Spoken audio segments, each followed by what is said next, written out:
Freedom's the answer. What's the question? You're listening to Ernest Hancock. Wow, wow, wow, I feel good. I knew that I wouldn't. I feel good. I knew that I wouldn't. Yeah, we're going to talk about one of my favorite people. So we have, you always want the worst guys in office because they help make your point when you're a libertarian, man. I'm just going, seriously? And, one of the graphics that we have rolling for the video crowd, it has his SWAT truck with a 50 caliber machine gun on top of it. I remember when he got that. I remember when he got his tank.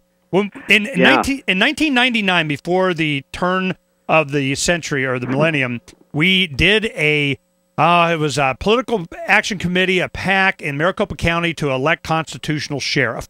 Then we we filled out a PAC for Lon Weber for sheriff. He didn't even know anything about it. He was a friend of ours. Me and another friend of mine did it. And it was just to play his game, get the media, because we were afraid he was going to use his tank on New Year's Eve, which he did. He had downtown Tempe, he's being all kinds of butthead. We didn't want him mowing over anything. And we did this to draft Lon Weber for sheriff, and it was front page of the newspaper. And Sheriff Joe calls me at work, and he says, "Now, who's this guy?" And I said, "Joe, if you had to worry about him, he wouldn't be running against you, man." But what was the interesting story is that he was the cousin of Randy Weaver of Ruby Ridge. So he was like all worried about this stuff, and his little hit squads that he sends out going and intimidating people, they come and visit him at work and wanted him to ID and and call and this and and we're here. He does that all the time, and it's just I'm like, Joe, come on, man, you don't love me? You're not gonna come visit me? Because and the reason that I made the hit list for you guys was because there was one year that we needed to make sure we had a libertarian candidate against. So I go, "Look, Joe, if I have to do it, I'll do it." And he goes, "No, you don't want to do that." I go, "It'll be fun. It'll be fun." I said, "You know what? We're number one in auto theft. I tell you what, my whole platform will be, I want to be number two. We should be number two. We be number two. I mean, I'll go for number two in auto theft. Okay, you don't have enough posse members and sheriff department to go out there in Maricopa County. We can go get the car stealers. You can't do that. Come on, man. You can do it. Do it." Well, of course, then they go after it. So I get done. I don't even have to run. So I'm just like, he's so easy because he uses the press for everything. But I'm popular, and you can't go to a press conference without him telling you how popular he is with the people. But some of his underlings aren't. David Hendershot, tell me everything. Well, Hendershot has been Arpaio's, I guess you'd call him chief enforcer, since Arpaio came on, really. I mean, or maybe not the chief enforcer, but when he first came on, Hendershot and Arpaio began to develop this special relationship. Hendershot's personnel file shows that Hendershot had been kind of a middling a deputy for a while. He got a lot of satisfactory remarks on his evaluations, and then after Arpaio was elected, all of a sudden all of his evaluations are outstanding and practically perfect.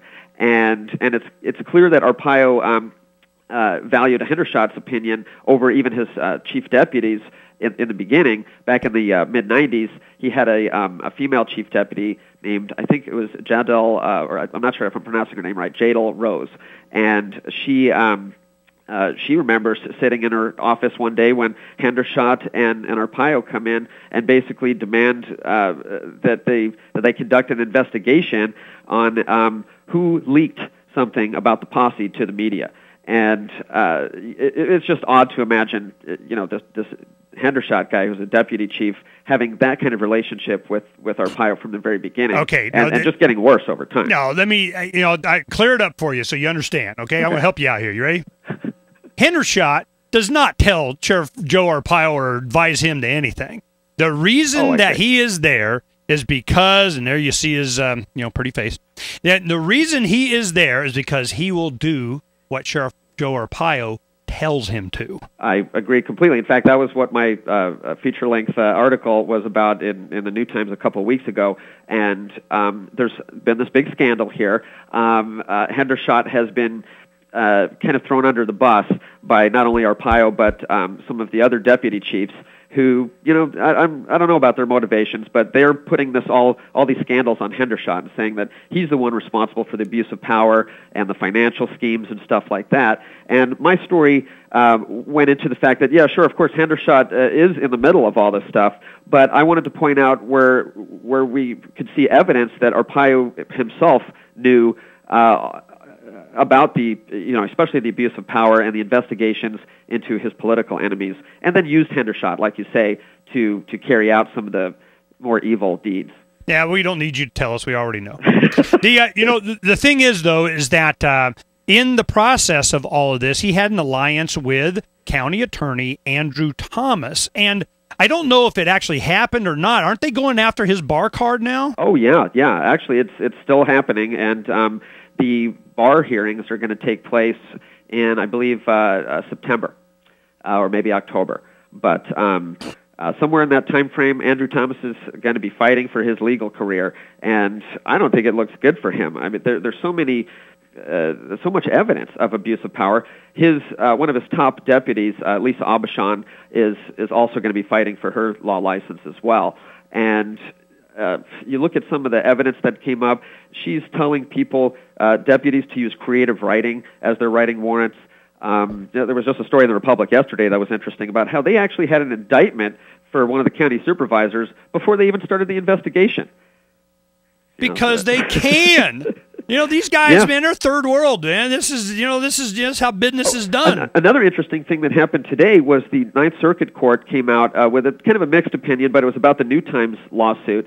My paper's founders filed a lawsuit against Arpaio and Thomas after they were arrested, basically for doing their jobs as journalists. And we had published the fact that the sheriff's office was launching this immense and unprecedented legal attack on our newspaper and our readers. They wanted to subpoena the IP addresses of everyone who had clicked on our New Times website in like the past 5 years. And this was in 2005. So basically, if you had clicked on a New Times website to read a story about Arpaio, they wanted to know who you were, and that's just chilling. And so when New Times published this information, Arpaio sent people out to our founders' houses, Mike Lacey and Jim Larkin, and arrested them. In the middle of the night. In the middle of the night. And that didn't go over too well with the people. They went, "Oh, Sheriff Joe, man, you're messed up in the head." Yeah, that was another bad day for him, and he does get bad press occasionally. That was bad press. Andrew Thomas, the very next day, had a really interesting press conference where he said that the whole thing was a big mistake and he didn't know anything about it. His special prosecutor kind of went rogue or something like that. I don't know what his cover story was, but it was all bull, so.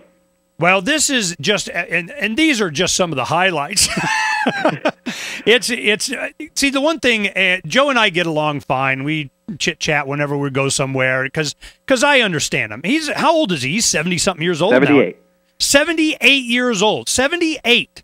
I mean, how much do you pound around on a 78-year-old guy? So you just know he's his own worst enemy, and I just try and be nice. I'm going, look, man, in the end days, it's going to get bad for you. And it's been real. I just stand over here and watch all the fireworks. Well, we're going to find out more. That's just scratching some surface here with Ray Stern from the Phoenix New Times here in Phoenix, Arizona. We'll be right back here on Declare Your Independence with me, Ernest Hancock, and my special guest, Ray Stern, in just a little bit.